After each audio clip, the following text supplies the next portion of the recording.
Abu Daud, nomor hadis 1258. Salat sunnah yang terkait mungkin waktunya dekat dengan salat fardu yang 5 waktu itu, ini dibagi 2 bagian. Ini teorinya supaya dipahami dengan baik ya. Ada yang disebut dengan salat rawatib. Apa artinya rawatib? Kalau tidak tahu katakan. Baik. Apa artinya rawatib? Baik. Rawatib itu jamak dari kata ratib. Apa artinya ratib? Baik. Bukan Allahu alam. Ratib itu adalah sesuatu yang tersusun dengan rapi atau berurutan sifatnya. Tersusun berurutan atau tersusun dengan rapi. Makanya diserap ke dalam bahasa Indonesia menjadi tertib. Tertib kan berurutan, rapi. Ada salat-salat sunnah yang waktunya tersusun rapi berurutan dengan salat fardu, terletak sebelumnya atau setelahnya. Jumlah rawatib ini itu ada 12 salatnya. Diketahui jumlah 12 ini dari hadis riwayat At-Tirmidzi. Nama aslinya Muhammad, berasal dari Tirmidz, disebut dengan At-Tirmidzi. Nomor hadis 414 riwayat Ummu Habibah radhiyallahu taala anha. Man shalla 12 raka'atan, siapa yang salat 12 rakaat fi yaumin wa lailatin, yang mengiringi salat fardunya siang dan malam. Arba'an qabla dhuhri, 4 rakaat sebelum zuhur. Baik. Perhatikan, raka'ataini ba'daha, 2 rakaat setelah zuhur. Kemudian raka'ataini ba'dal maghrib, 2 rakaat setelah maghrib. Raka'ataini ba'dal isya, 2 rakaat setelah isya. Wa raka'ataini qabla subhi, dan 2 rakaat sebelum subuh. 2, 4, 6, 8 tambah 4, 12. Jumlahnya 12 rakaat.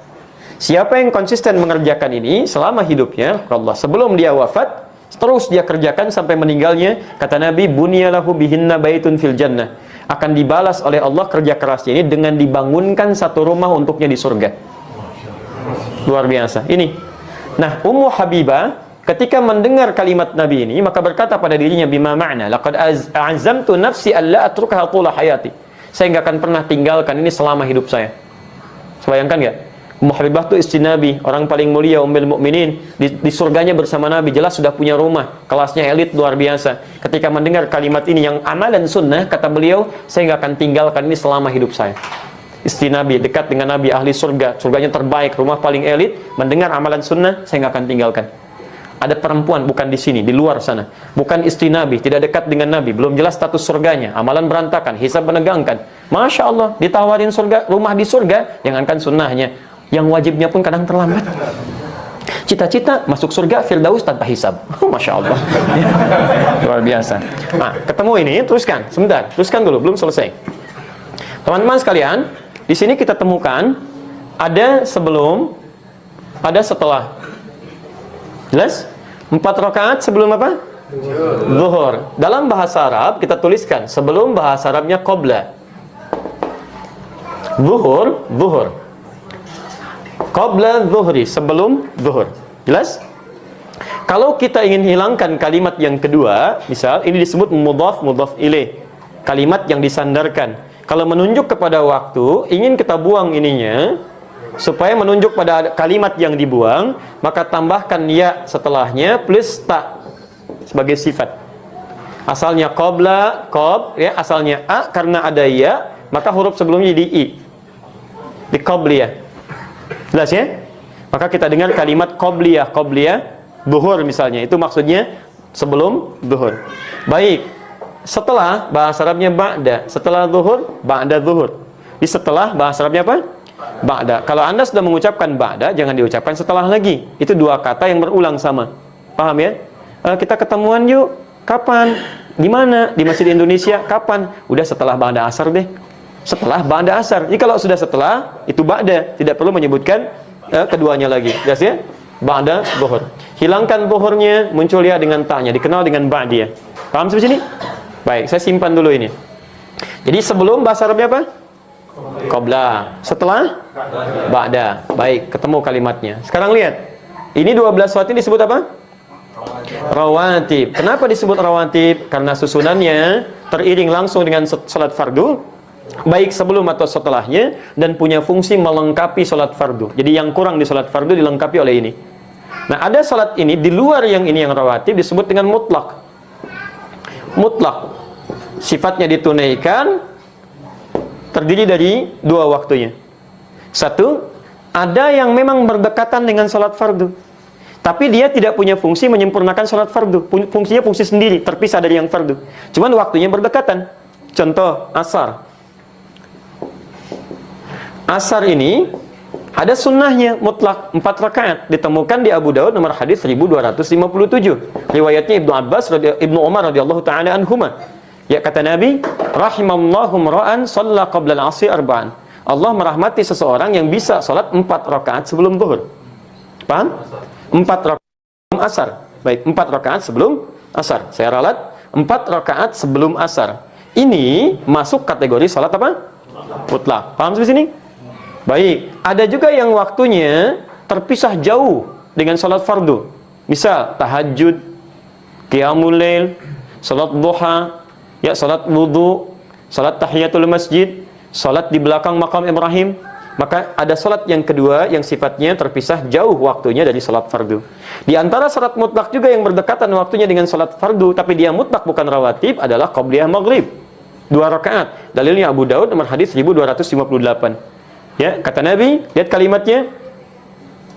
Ya. Sallu qabla al-maghrib rak'atain liman yasha. Silahkan salat sebelum maghrib 2 rakaat bagi yang ingin. Ingat ada kalimat bagi yang ingin. Beda redaksi ini dengan salat-salat yang lainnya. Wala tattakhidhuha sunnatan, tapi jangan dibiasakan. Apa maksudnya kalimat ini? Salat 2 rakaat sebelum maghrib ini sekalipun statusnya sunnah, masuk dalam mutlak tapi tidak begitu dianjurkan oleh Nabi. Ya, karena waktunya yang sangat singkat, mepet antara adzan dengan iqamah plus dari maghrib ke isya. Kalau orang pada sholat semua maghribnya mundur mendekat kepada isya, bagi antum gak ada masalah. Bagi orang tawaf yang ada di Mekah, bagi sekitaran di Madinah, atau waktunya yang sangat mepet, makanya di Arab umumnya ketika selesai adzan itu umumnya akan cepat langsung iqamah. Nah, kalau misalnya Anda dalam situasi sudah baca Al-Quran, sudah berdoa, karena doa antara adzan dengan iqamat cepat dikabulkan, lebih cepat dikabulkan. Anda berdoa, sudah baca Al-Quran, masih ada waktu, orang pada belum datang, Anda ingin sholat, maka dipandang lebih bagus sholat daripada melakukan tindakan-tindakan yang tidak tepat. Ya, Anda malah bikin status, belum ada orang nih, sedang menunggu sholat maghrib. Paham ya? Sudah.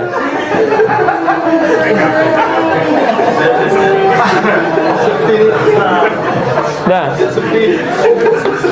Baik. Saya tanya sekarang. Sudah? Baik, saya tanya sekarang. Ya, sebelum zuhur ada salat? Ada salat sunnah? Apa jenisnya?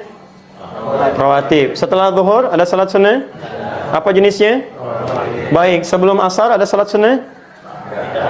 Baik, tidak ada. Yang bilang tidak ada angkat tangan? Yang bilang ada angkat tangan? Yang tidak jelas gak usah ngangkat. Lihat, sebelum asar ada, kan kita bahas. Apa jenisnya? Mutlak. Baik ya, sebelum maghrib ada salat sunnah? Apa jenisnya? Mutlak. Ba'da maghrib ada salat sunnah? Ada. Apa jenisnya? Rawatib. Masya Allah. Sebelum isya ada salat sunnah? Apa jenisnya? Kan saya nggak pernah terangkan. Bagaimana Anda bisa jawab? Saya kan belum sebutkan. Baik ya, belum. Saya nggak sebutkan. Coba lihat, ada nggak sebelum isya? Jangan pernah mengarang, karena mengarang hanya dalam pelajaran bahasa Indonesia. Ya, kalau ada dalil silakan kerjakan. Sebelum isya boleh 2 rakaat, boleh. Masuk dalam konteks mutlak. Karena setiap antara adzan dengan iqamah kebolehan ada salat 2 rakaat. Ini mutlak sifatnya. Boleh. Ba'da isya ada? Apa namanya? Rawatib. Baik. Sebelum apa bahasa Arabnya? Qabla. Baik. Sebelum salat? Qabliyah. Baik, setelah apa bahasa Arabnya? Ba'da. Setelah salat? Ba'diyah. Baik. Qabliyah zuhur ada enggak? Ada. Berapa rakaat? 4 rakaat. Ba'diyah zuhur? Berapa rakaat? 2 rakaat. Baik. Qabliyah asar? Ada. Berapa rakaat? 4 rakaat. Apa jenis qabliyahnya? Mutlak. Jelas? Sebelum zuhur apa jenis qabliyahnya? Rawatib. Di sini seringkali orang keliru menduga bahwa kalau disebutkan qobliyah itu yang dimaksud rawatib. Ini sering keliru di sini. Sehingga ketika disebutkan nggak ada qobliyah asar, ada qobliyah asar, yang nggak ada itu rawatib sebelum asar. Jelas ya? Qobliyah asar ada jenisnya disebut dengan mutlak. Di qobliyah itu nama umum bagi setiap salat yang ditunaikan sebelum salat fardunya. Jenisnya bisa mutlak, bisa rawatib. Paham sampai sini?